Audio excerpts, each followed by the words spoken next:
Hello, hi guys! Magandang hapon sa inyo lahat. This is Chin from my Sagada channel, a faith healer, also matarder. So ngayong hapon, natatigyan natin na nagsabihin sa iyo ng ating mga gabay. This is a monthly gabay for the month of November 2023 for the sign of Capricorn. So Capri, welcome to my channel. Ano kayang messages, advices, and spirit guides ang ating masasaga for today's video? Kano naman kayang energy or kaganapan sa buhay ng mga Capricorns ang ating mga hagilap. So guys, this reading is a general reading lamang, hindi lahat makaka-resonate. Kunin lamang po ang makaka-relate sa inyo and comment down below kung kaninong energy ang ating nasagap. Maraming salamat sa walang sawang pagsuporta sa aking channel, lalong-lalo na hindi nag-skip ng ads. So, may pagpalain kayo na Diyos at may kapansiksik diglig na gumapaw o manabalik sa inyong biyaya. So guys, kumapit ka dahil ito na mensahe sa'yo ng ating mga gabay. Angel Spirit Messages, bigyan mo ko ng isang mensahe para sa mga kapatid natin dyan na Capricorn. Let's see what is the messages for you. There's a Seven of Pentacles. On harvest time, no? Meron daw harvest time dito.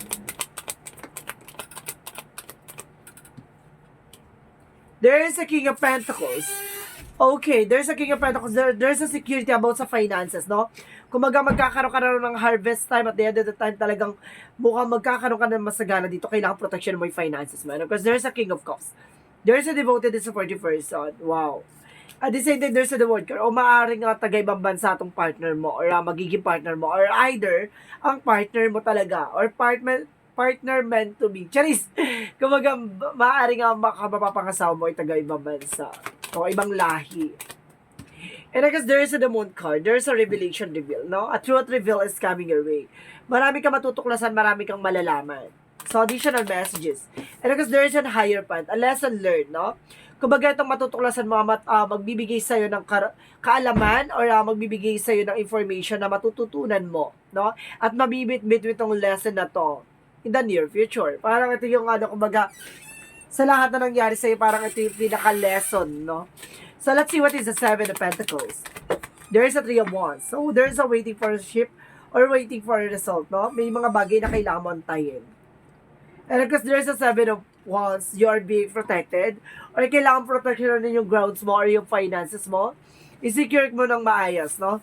Or either baka may inaantay ka na darating na pera or finances or something na about sa trabaho, no? Or meron kayo inaantay na resulta about sa mga loans. So, let's see what is the King of Cups. What is the King of Cups? There's a Knight of Cups. There's a wish fulfillment. Itong tao na to talagang pinangarap mo, no? Talagang hiniling mo na makuha mo, na makilala mo, no? Na muling magmahal. Charis. Eme dun sa pagmahal. So, because there is an Ace of Swords. Kailangan mong kumawala sa mga negativities, no? Ibig sabihin dito sa paligid mo, maraming mga toxicities dyan, kaya kailangan aware ka, no? So, what is the Moon card? The Moon card represents the Nine of Wands. There's a final push na may mga bagay na kailangan mo ilaban kahit na hirap ka rin siya sa isang situation or kailangan mong, kumbaga kahit na nalaman mo ng katotohanan pero kailangan mo pa rin ilaban yon, no? Para matapos lang. So what is the higher fight? There's a Four of Wands, no? There's a celebration, no? Higher fight, a lesson learned, education, and of course, there's a beliefs. Sinasabi sa dito, the Four of Wands is a twin flame energy that represent a wedding, proposals, accomplishment, homecoming. So, let's see what is the Seven of Pentacles and the Three of Wands. Let's see what is the Seven of Pentacles and the Three of Wands.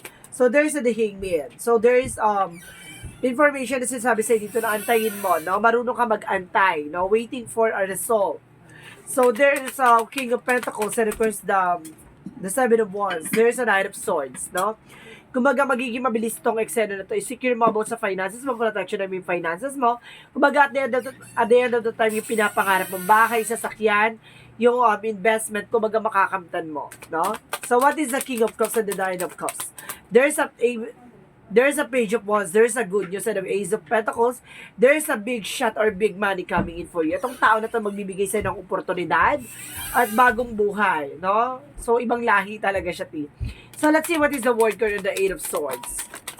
And of course, there is a Queen of Swords. Kumbaga, there's a bigger feature of yourself. No? So, ibig sabihin dito, dapat alam mo yung mga bagay-bagay or possibilities. Kailangan kumawala sa mga negatibo. Kailangan mong kumawala sa mga toxic friend, toxic family, or toxic relatives, or something toxic relationship. No? And of course, there is an Ace of Wands. A new beginning is coming your way.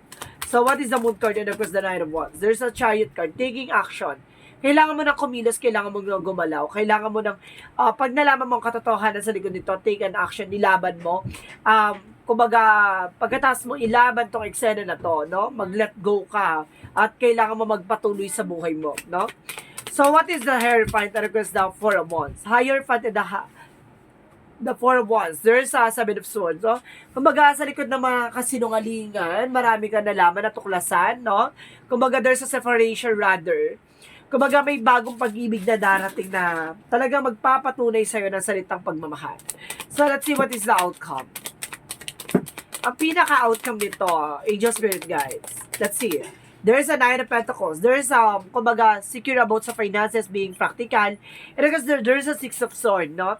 Kumbaga, makakapag-transfer ka na or evolution or transitions, no? Makakawala ka na sa mga negativity, sa worries, sa stress, additional outcome.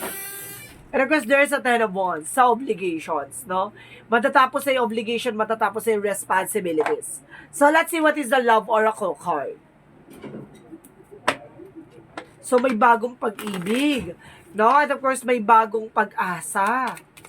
And of course, there's seduction. So, ibig sabihin, there's an attraction or flirting or dating or there's a temptation, no? Parang naaakit mo siya. Cheers. And of course, guys, there's both, no? Moving on and closure issues. May mga bagay na kailangan mo nang tapusin. At and of course, there's a pantry, there's a stability. Magdadala sa'yo ng stability and security. Wow! Pasabog. So, let's see what is the Yin and Yang Oracle card. Let's see what is the Yin and Yang Oracle card. There's a reunion. Ibig sabihin dito, there's a reunion for soulmates. At the same time, there's commitment, contracts, career. So, meron talagang kaugnayan dito. Talaga magkakaroon ka ng, kumbaga, heart-to-heart conversations. Or because there's a regret na maraming mga nasayang or napanginayangan. So, ibig sabihin dito, it's an opportunity na nalaman mo to. And of course, it's an opportunity na nangyayari to sa'yo ngayon para at least sa mga susunod na eksena. Diba? Natuto ka na at nalaman mo na yung mga ways and of course, yung mga bagay na dapat mong gawin. So, let's see what is the chakra. Let's see what is the chakra. There's an enlightenment. Magkakaroon ka ng inner clarity dito. Magkakaroon ka ng kaliwanagan. And of course, there's a workaholic. Some of you about sa trabaho, talagang gumugugol ka ng panahon, talagang kahit nasabi mong, kumbaga, busy ka talaga. At of course, kailangan mo ng pahinga, nilalaban mo pa rin. And of course, there's an in-phase, no? May mga bagay dito na humaharang, no? Ito yung nagsisilbing blockages, no? Ito yung way na parang may gustong tumutol or gustong humarang ng kaligayahan mo or humarang ng tagumpay mo. So, mag-ingat ka dyan. So, let's see what is additional messages. Let's see what is additional messages.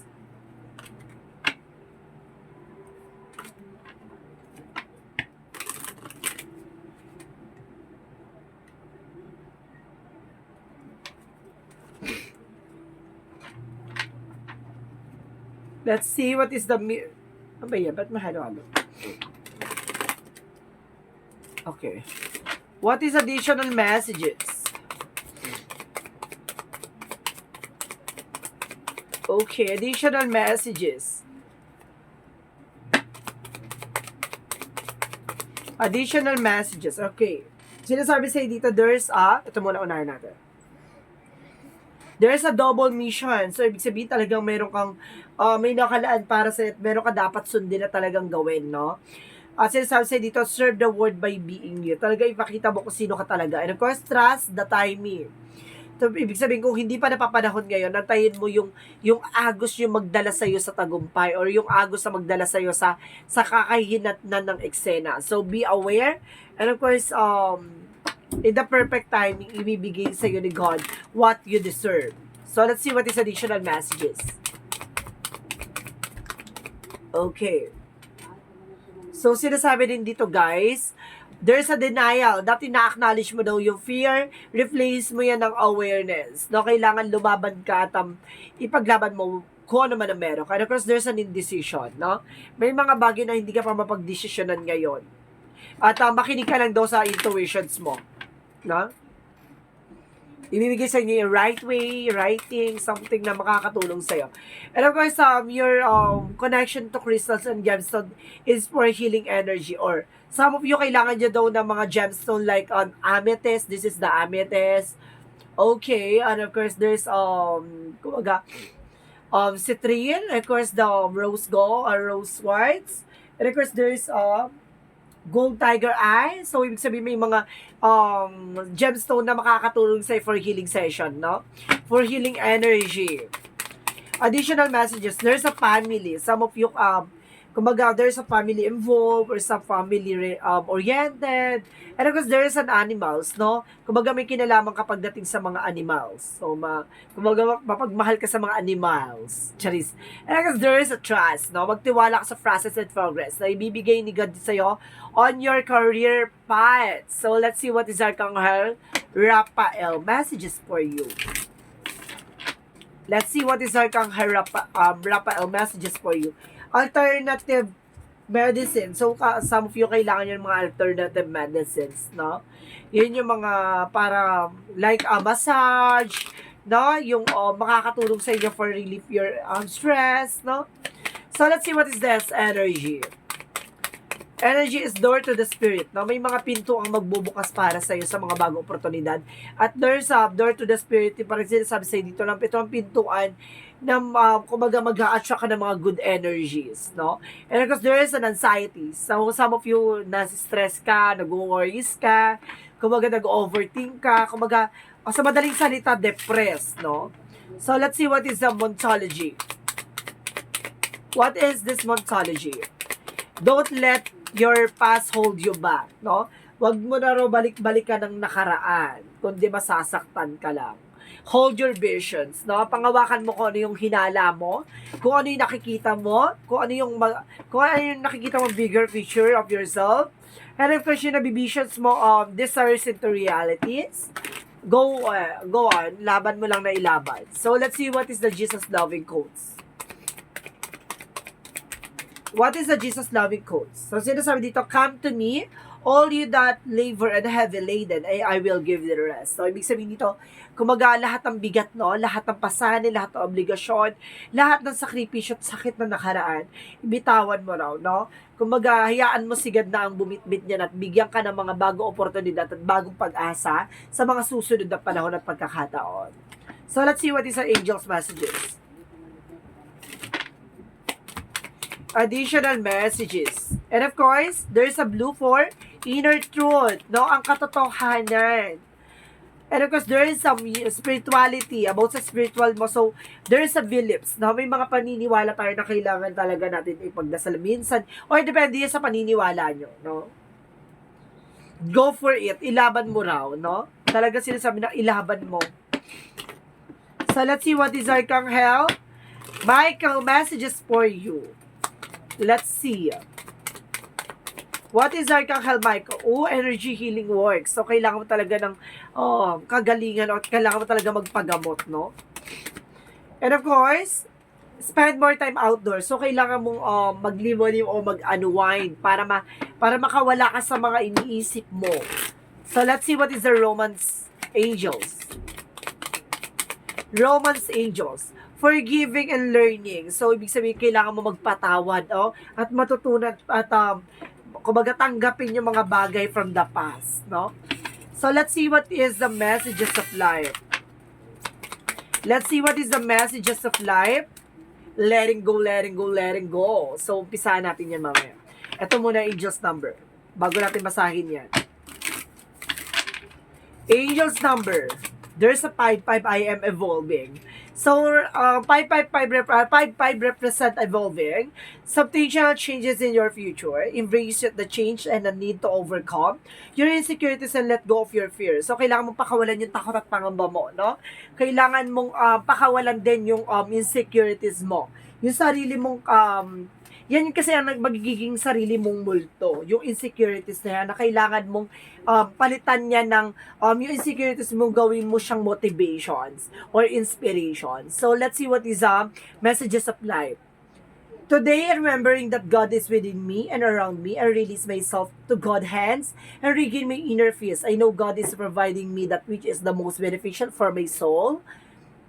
I know that God is sending angels to help me face any difficulties that arise. I let go into the God's will, knowing the best is yet to come. So, ibig sabihin dito na hayaan mong mangyari ang dapat mangyari. Hayaan mong dumalo sa sarili mong palad, sa sarili mong harapan, ang mga bagay na talagang ibibigay sa'yo at ipagkakalob sa'yo ng ating Panginoon, ng ating mga gabay, sa ayon sa kalooban nila, no? Kumaga, para sa'yo, no?